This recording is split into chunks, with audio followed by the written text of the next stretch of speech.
Hello, I'm Christine Blackhurst. I'm the gallery director at Texas A&M University Commerce. On behalf of the University Gallery and the Department of Art, I welcome you to this artist visit in conjunction with our group exhibition, Wax Applications, showcasing the depth and breadth of encaustic and cold wax mediums, guest curated by Jane Cornish-Smith. Today, I'm honored to introduce to you artist Jerry McLaughlin, whose work is included in this exhibition. Jerry is best known for his powerful, rough yet subtle paintings built through an intensive working of dozens of layers of paint, pigments, beeswax, and additives such as wood ash, sand, and earth. His astutely textured minimalist works are informed by the structural world of adobe, concrete, asphalt, stone, and steel, as well as by the decay, erosion, and weathering of those materials. Although Jerry is now a full-time abstract artist, he initially trained as a pediatric critical care physician, an influence still palpable in his work. Recognized as an expert in the cold wax medium, he teaches extensively across the United States and abroad. He co-authored with Rebecca Kroll the award-winning Cold Wax Medium Techniques, Concepts, and Conversations, the first ever comprehensive book on the cold wax medium. Formerly a resident of Oakland, California, Jerry now lives and works in San Miguel de Allende, Mexico, where he brings to an international population the Cold Wax Academy, an online resource for learning tools, books, and videos for artists working in this medium. Jerry's work has been collected across the United States and internationally, and has appeared in many magazines and other publications. He is represented by HD Contemporary in New York and Design Gallery in San Francisco. And I would like to welcome Jane Cornish-Smith and Jerry McLaughlin. Thank you. Thank you, Chris. Yeah. Jerry, we're so happy that you're here and that we get a glimpse into your studio space and your practice using cold wax medium. Oh. So we want to just kind of jump right in, and I think you're going to share this screen so we can take a peek into your studio. Yeah, so thank you, Jane and Chris, both for having me here. It's a pleasure to be here and be able to talk to both of you and to the audience.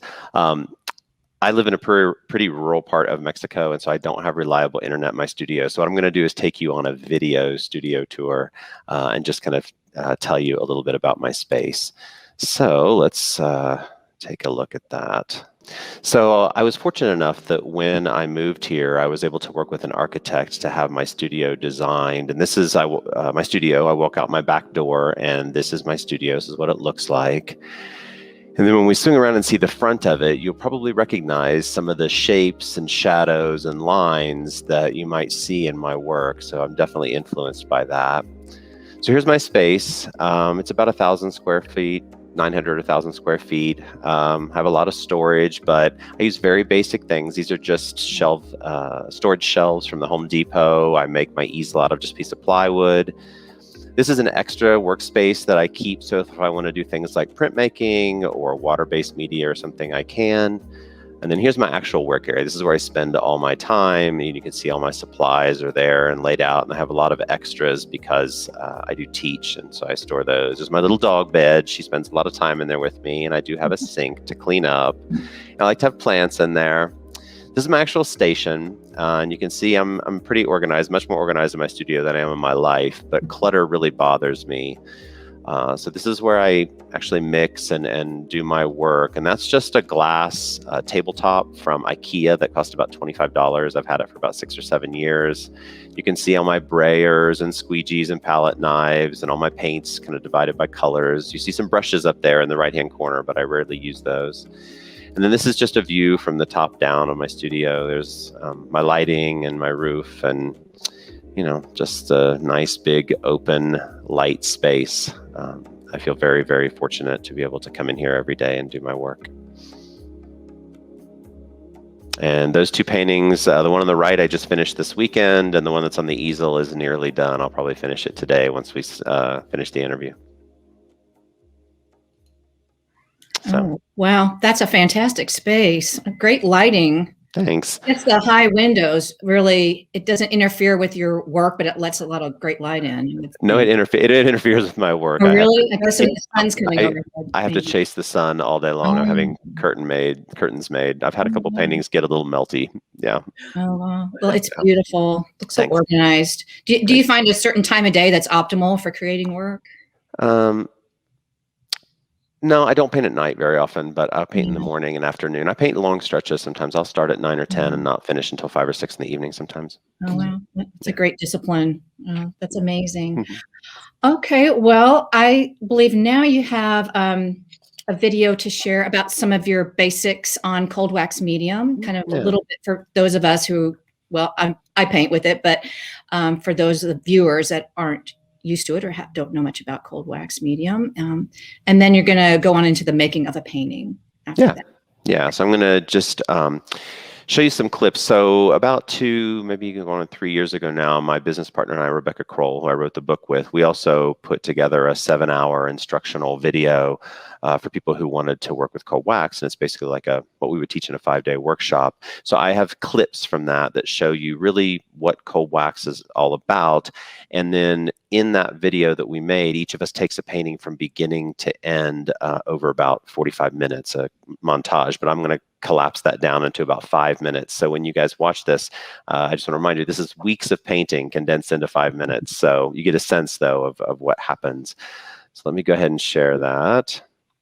So cold wax is an oil painting medium, and it is a mixture of beeswax and odorless mineral spirits, and usually some kind of resin, damar resin or soy alkyd resin. And you mix it in a ratio of about 1:1 or 50-50 with oil paints, though that can vary. And you can see here just how easily it mixes in and it forms kind of a paste. You can also add all kinds of powders and particulates. So chalk pastels, dry pigments, sand, ash. The white powder there is marble dust I use for thickening, and then charcoal or graphite. Those can be put on top or actually mixed in. We don't tend to use brushes. We use brayers. So these are brayers like you would use for printmaking, but ours are specially made. They're much softer to give us some subtlety to our surface textures. We also use squeegees, which are really just silicone smooth-edged tools. We had them specially designed, but they started out as just kitchen tools, and that's what we use to spread our wax around. I also use palette knife quite frequently. You can do all kinds of mark making, including mark making with water-based media, because once that water dries, you're left with whatever is under there. So ink, gouache, anything except acrylic paint you can use on your surface as long as you let the water dry. And then we build our paintings through lots of successive layering. And we press in textures to help those layers develop both visual and tactile complexity. And you can see here, we can use all kinds of things, paper, but really anything that's firm enough to press down into the wax can be used. We also do reductive techniques where we actually pull wax off. So this is Rebecca demonstrating a solvent reduction where we actually use solvent to pull away paint. And this gives a really beautiful visual texture. And then in the next scene, you're going to see me scraping back into a painting, the one I'm actually going to demonstrate later, to create both surface and shape with that, and texture. So this is a part of the process. It's both an additive and reductive process. So 10, 20, 30, sometimes 60 layers later, we get things like this. Very organic, developed natural surfaces.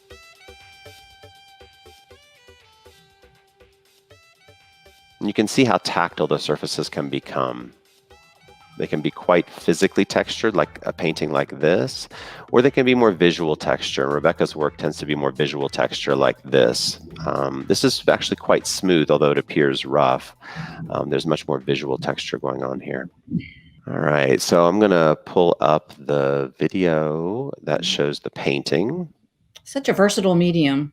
It's a really, really versatile medium. So here I am going to take this painting from start to finish. This is what it looks like at the end. It's called Adobe and Negro 10, so 36 by 36. I often start with words and poetry, not for the audience, but for me. It kind of puts me in the mood for the particular painting, and I start layering cold wax right on top. I usually put several layers down, cover the entire surface to start with.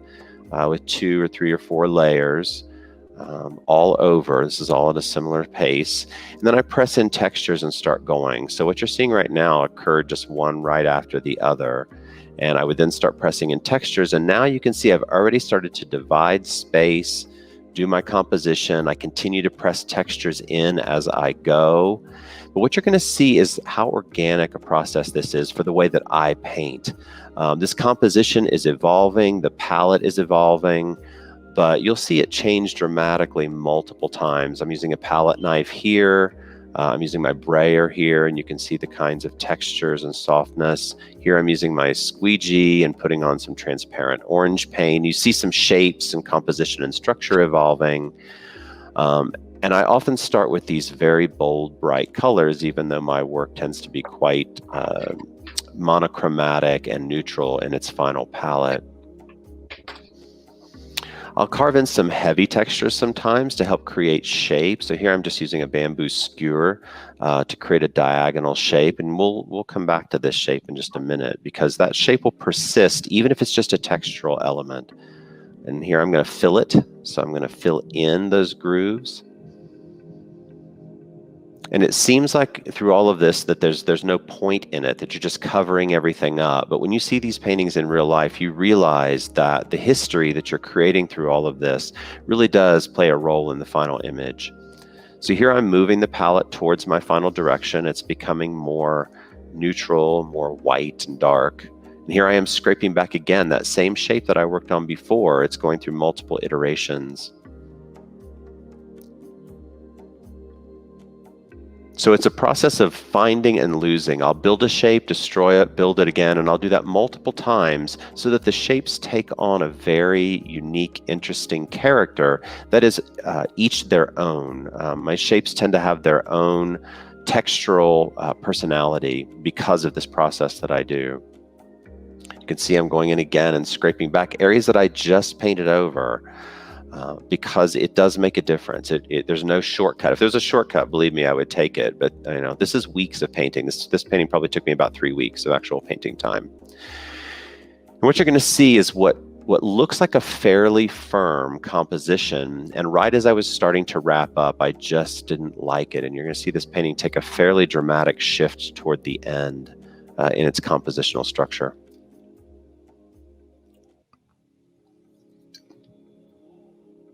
So you see I've lost a lot again. I've scraped back a lot that was just there. And now I'm going back over it again. But I use these areas as underlying compositional structure or the evolution of a new shape. I typically have 1 or 2 structural lines in my work, and you're going to see me carve that line in here, and then I'll work with it over time. So that's a deep in groove that I'll then work with. There's probably 20, 25, 30 layers up to this point. You see, I'm totally shifting here. I'm losing this compositional structure. I decided that I didn't like it, and I'm going to really take it in another direction.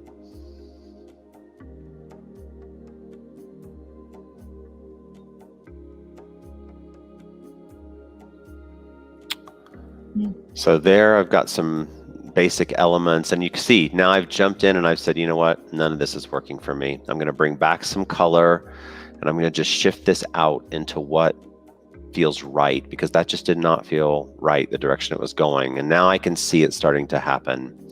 And now we're getting closer. You can see how I just pare it down and reduce. And then at the end, you can see I get very detailed in how I handle my textures and my edges and my surfaces. I want them to be exactly right. They look very casual, but they're very deliberate. And in the end, there's a lot of detail work that goes into making this feel, hopefully, organic and natural.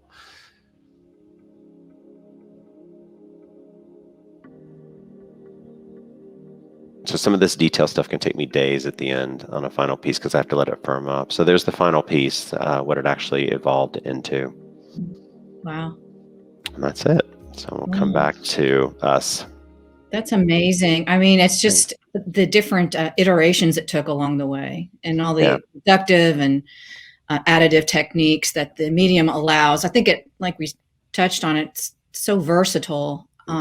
pretty forgiving. I mean, if you kind of especially if you let it kind of set up a bit between stages, and how it allows you to change your mind and keep going. And I definitely think that when you said it seems like it's for nothing, is all this different layers and decisions, but they live on in its history. And it really is true that there's no shortcut. And it's the richness of the painting. Yeah, people think, people say, oh, you're just covering it up.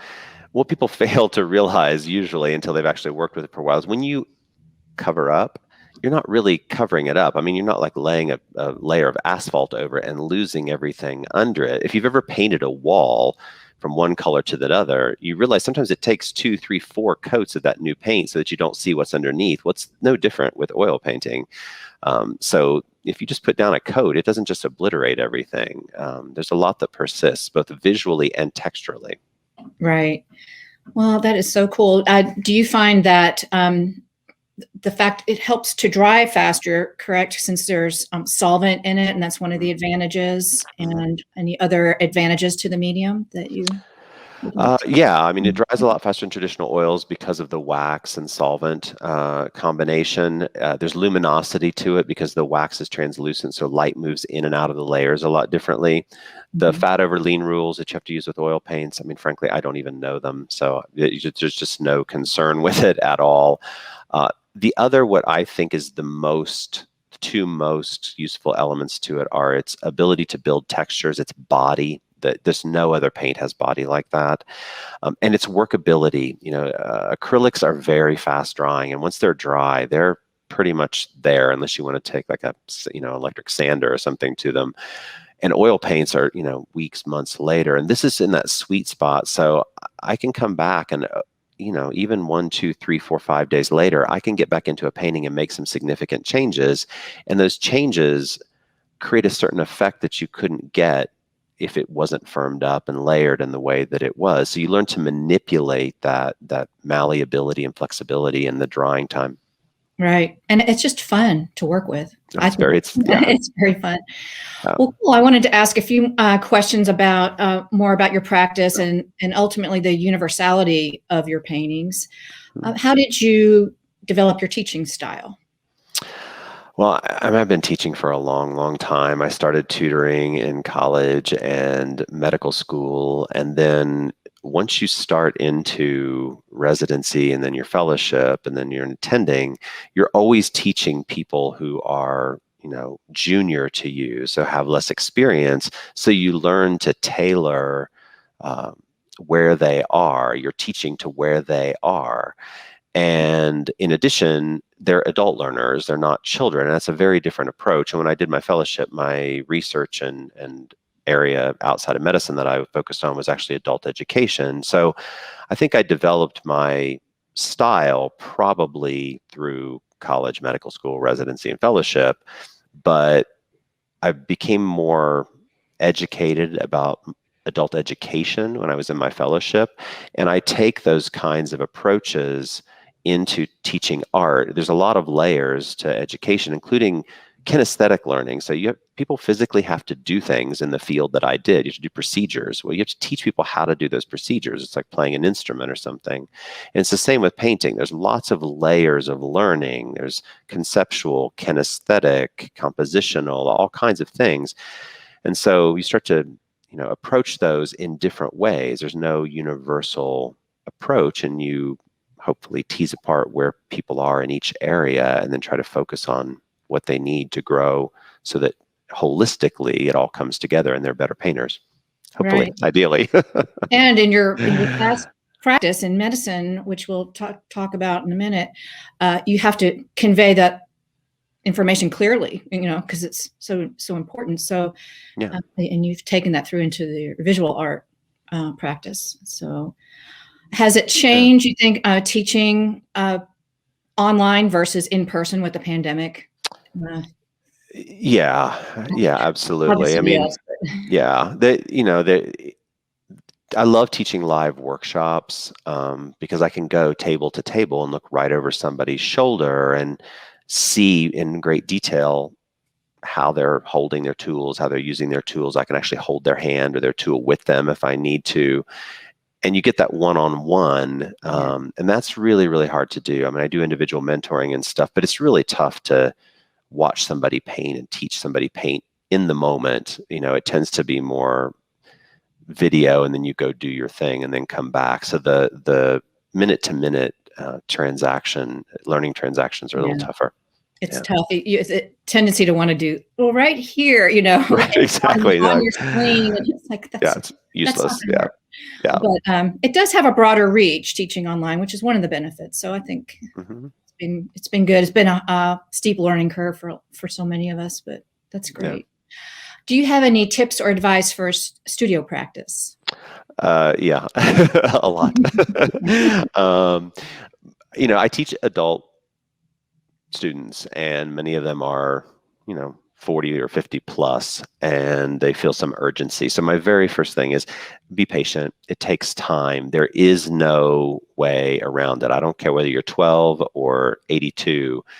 It takes time to learn things, and you have to be patient with that.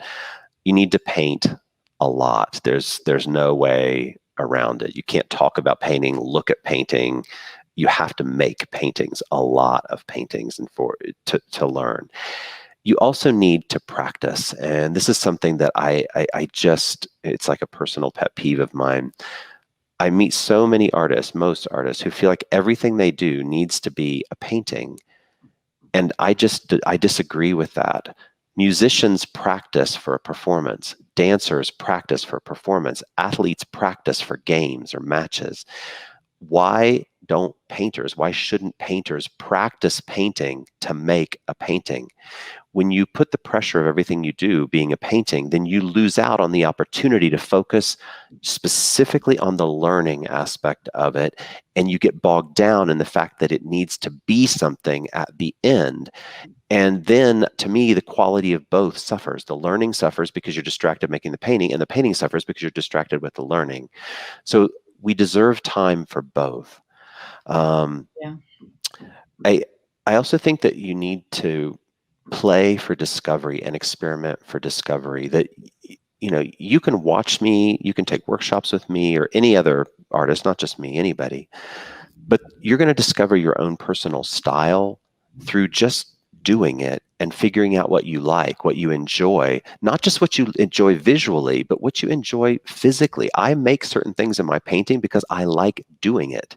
I like the physicality of doing it. And that means something to me. And it may mean something totally different to you. You might hate it. You might be like, I hate that. I don't want to do that. So let yourself do that and really try to enjoy the process of painting. Enjoy painting, not paintings, because every painting is an end. And if that's it, then you're done. And if you enjoy the painting, then every day is joy because you get to go out and do. Whether you finish a painting or start a painting, you're in the middle of enjoying. And I think that's really, really important because not every painting is fantastic, but you can still enjoy the painting process to get to a less than fantastic painting. So. Yeah, appreciate the verb painting, So yes, exactly, so right. Not true. The noun.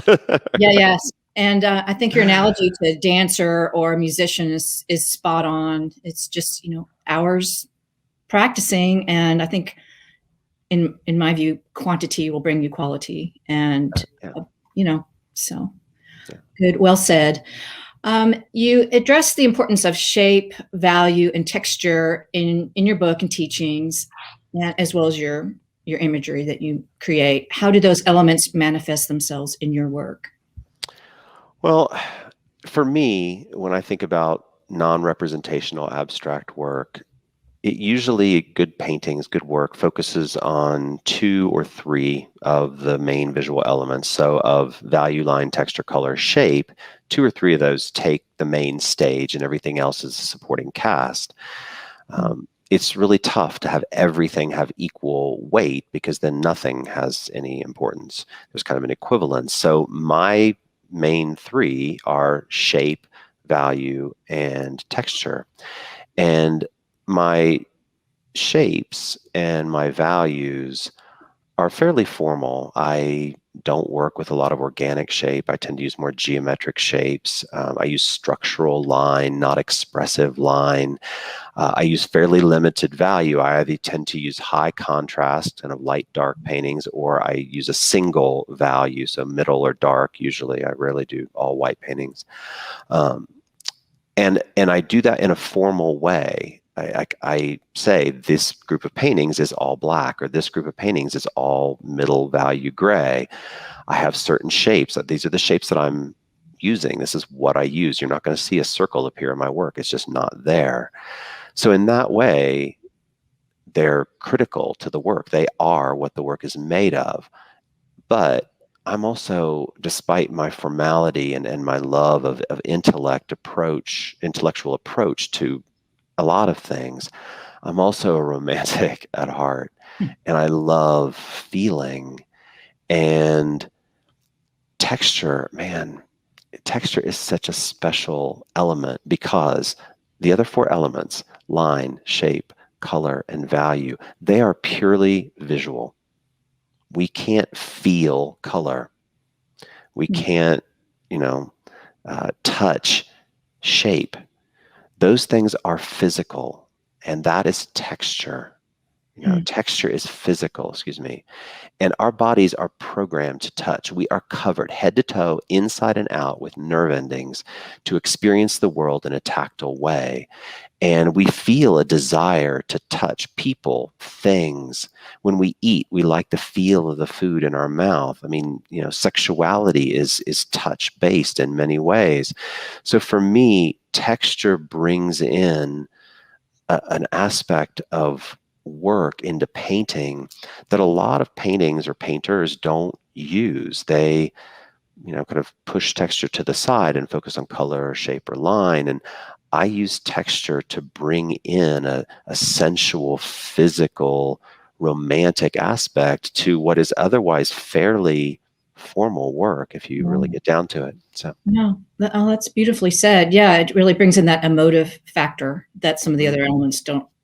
Yeah. They can have, but not usually. I mean, when somebody says to me, God, I want to reach out and touch your painting. Can I touch your painting? Mm-hmm. That means something to me, because that's like, when you see a beautiful piece of furniture or a person that you love, you want to reach out and touch them.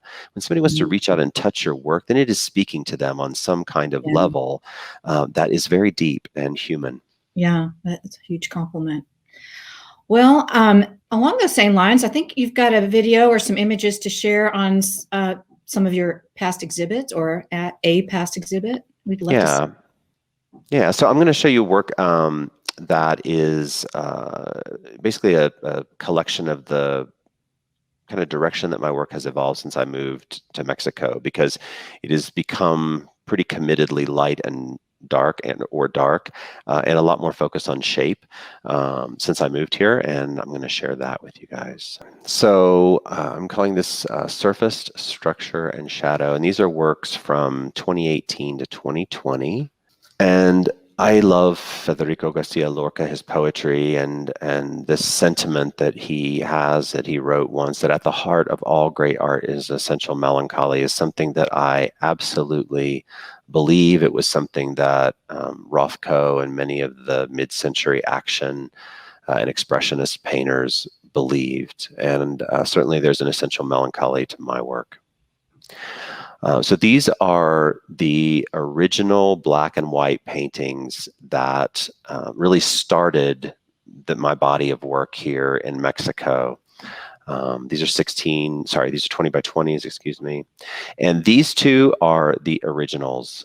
This is from what I call my Adobe y Negro series, so Adobe and black. And I think about those white areas as kind of Adobe surfaces, and then the black areas as shadow and stark contrast of so many things you see here in this high desert light.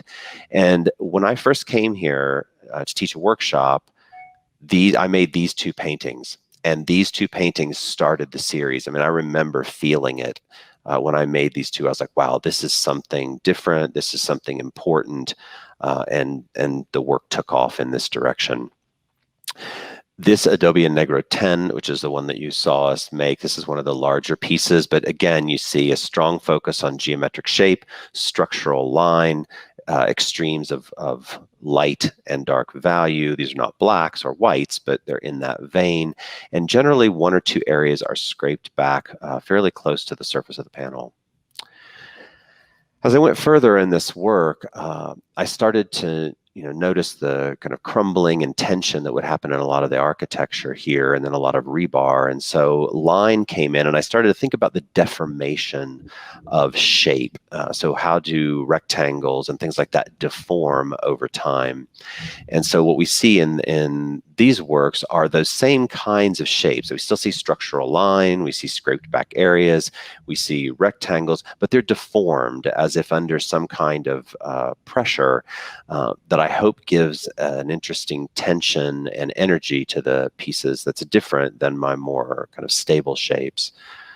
These are all, I call them sonnets, and they're based in part on the poetry of Federico Garcia Lorca, who was a Spanish poet that the quote came from in the beginning.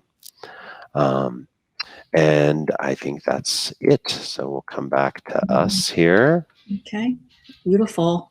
Thanks. Well, how has your art evolved over the years? When I first started, I'm not a formally trained artist. I trained as a physician, so I'm a self-taught in my garage kind of artist. And it's interesting because I've always worked with very limited value.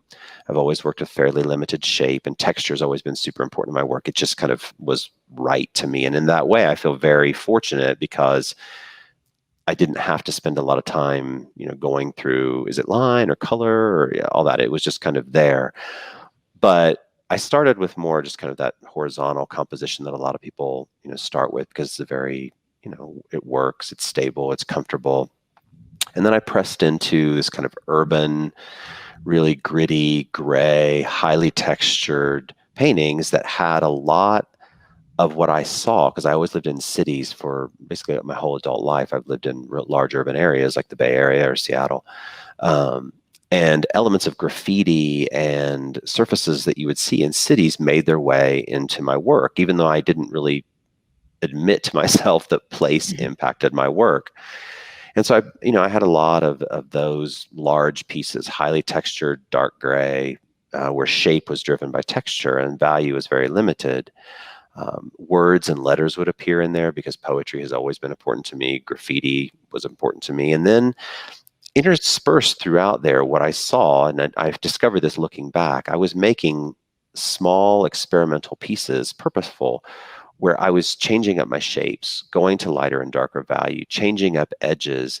And I didn't know it, but it was, forming something inside there over time. And then when I came here and taught that workshop and made those first two Adobe Negro paintings that I showed you in that, it all clicked. And I just jumped into that series, and all of a sudden now I see the shapes and surfaces of Adobe and structural line here, because unfinished buildings abound here, and concrete surfaces and stark, harsh shadows, because cloudless, high sun skies are 90% of the days here. So there's really dark, deep, angular shadows here.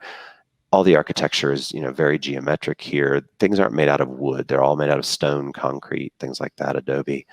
And then when I went back, I saw that there had been this gradual transition into this kind of painting, and it all just coalesced. And poetry has always been important to me, because as much as I like the formal elements, I love darkness, the aspects of darkness in life and love and hurt and all that kind of stuff. I think there's great beauty in it because it's universal, that dark pain in life and loss that we go through every minute of every day. We lose something, even if it's just the moment before. That moment's gone. There's a death behind us our entire lives, and loss behind us our entire lives. And I love that. And poetry is a word way into that. And I also like the fact that many poets, give themselves structure. I'm writing a sonnet, I'm writing a haiku, I'm writing whatever, a certain number of syllables, certain number of lines, a certain rhyming pattern, but yet within that structure, they have to find a way to make something emotive and beautiful. And I do that with my work. I have a limited palette, a limited number of shapes. That stuff is all very important. And my job is to find the beauty and creativity and emotion in that very constrained formal context. And painters all the time, I bristle against that. I'm like, Shakespeare wrote hundreds of sonnets that are amazing with a very rigid structure. There's no reason that writers can do this and painters can't. Ballet dancers have very constrained motions that they have to learn that get put together. I don't know why painters bristle at limitations, but for some reason, many seem to. And I love limitations. They push me to be more creative and expressive. Right. It provides an underpinning, I think. Well, it's really fascinating to hear how place and poetry and melancholy plays a role in your work. I know your former career as a pediatric intensive care doctor influenced your art. How has it done so? I saw a lot of suffering for many years, decades, really, and you can't get yourself immersed in that. Most families that I met, most patients, the kids, my patients, were going through the worst thing that they had ever gone through, and many of those families would lose the thing that is most important to them, their child. And that makes its way into your life, but you can't carry it with you outwardly in your day-to-day work. And so what I learned to do was to suppress all those feelings. And it's there. I like darkness, but I don't want to swim in darkness all the time. And I needed to get out. Eventually it really did wear me down. I just couldn't do it anymore. And painting, for me, what painting gave me was, and playing the piano as well. I play the piano, and both of those gave me a way to express darkness in a way that didn't necessarily feel sad. And it gave me a way to access emotion without necessarily being in it. Several years ago, I was painting a series, and every day I would read this kind of dark poetry and listen to dark music. And one day I literally collapsed, like down on my knees, sobbing. And I'm just like, I can't do this anymore. I cannot come in here every day, read this dark poetry, listen to this dark music, and get into this space. It's killing me. And I went back home and told my husband, I said, I don't think I can paint anymore. I don't think I can do this anymore. But then the next day, what I realized was going through that gave me the ability to get in that space and not necessarily experience it so immediately unless I really wanted to. I can still go there and express it and paint about it, like writers can write about it and musicians can compose or play it, but you don't have to be crying to do it. It's like grief. You eventually learn to live with it, but you can still access it. It never goes away, but you learn to integrate it into your life. And I think that painting has let me start to integrate dark, beautiful things into my life in a more tangible way. Yeah. I imagine when you were practicing medicine, you had to compartmentalize those tough things that you witnessed and had to address with families. And then with art, you're able to unpack that box and use it. But you've managed to do it without falling apart. The emotive end of it really comes through even the formal aspects. So it's beautifully done. Thanks. That's kind of you. Yeah, and we're so glad that you're still painting and providing us with this beautiful work and this medium that provides so much depth, literal and metaphorical. So thank you so much. My last comment was what future projects are on the horizon, and then I think Chris will have a few closing comments. Yeah. So I mean, the Adobe and Negro and Soneto series is dark and light ones. I'm going to keep pushing those. I have several bigger ones on my easel right now. You saw a couple of them actually when I did the studio tour. I'm pushing the scale of those because I like to work bigger, but I did, I was kind of testing out the whole idea of it in smaller versions. But then I also have a series I call Oscuro, which is all black, where I still stay formal, but I use sheen, surface sheen, to start to explore, value. And I contrast a very hard, rigid edge and smooth, kind of formal surface against much more organic, sensual edge and texture. And what's really different about those for me is not only the approach to value, where the value is all black, really, but you use sheen to give the impression that light is emanating from portions of the painting. But because I need to keep certain areas of the painting perfectly smooth and flat, those areas are off limits when I paint. So I have to come up with a composition beforehand and then work around that. And so that textural organic area still develops very organically, but I have to protect and parse out the parts that are going to be smooth, and I have to decide where the surface sheen goes. And I'm just going to show you a couple of examples of what that looks like. You're having to plan and be spontaneous at the same time. Yeah. And, let's see here. Let me get over here. So this is what like a composition would look like. So I'm working out this in this great detail. You can see I have measurements. I have a feel to the edges. I kind of know what kinds of textures I want in certain areas.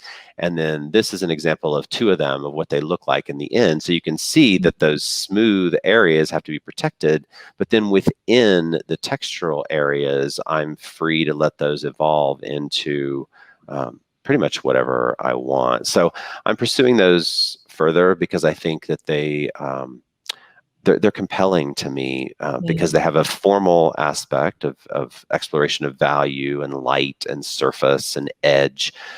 But black's got a connotation to it, and black texture has a connotation to it, and there's a beauty in that to me. If you've ever seen Pierre Soulage's work, he's probably the originator of the black on black and what we can do with that. Right. And those sentiments are so pertinent to our times right now that we're going through. Sadly, yes. Sadly, yes. Well, we can't wait to see what future work will yield. And we thank you so much for sharing your beautiful images and your insightful thoughts. And thank you so much, Jerry. And Chris, I think you might have a few comments. Yes, thank you so much, both of you. Jane came to me with this idea about 3 years ago, and it's taken us a while to put this together. This is a medium that she is quite proficient in. Did her graduate thesis work in both encaustic and cold wax, and is I'm grateful this opportunity to introduce this to our students. And Jerry, I think what you've shown us today is going to have a profound effect and maybe make some positive changes for our students. And thank you. That's very kind, Chris. Thank you both very much for your time and sharing your talents with us. Sure. Thank you. Thank both of you for having me here. I really appreciate the opportunity to be here. It's our honor. Yes, our pleasure. Thank you.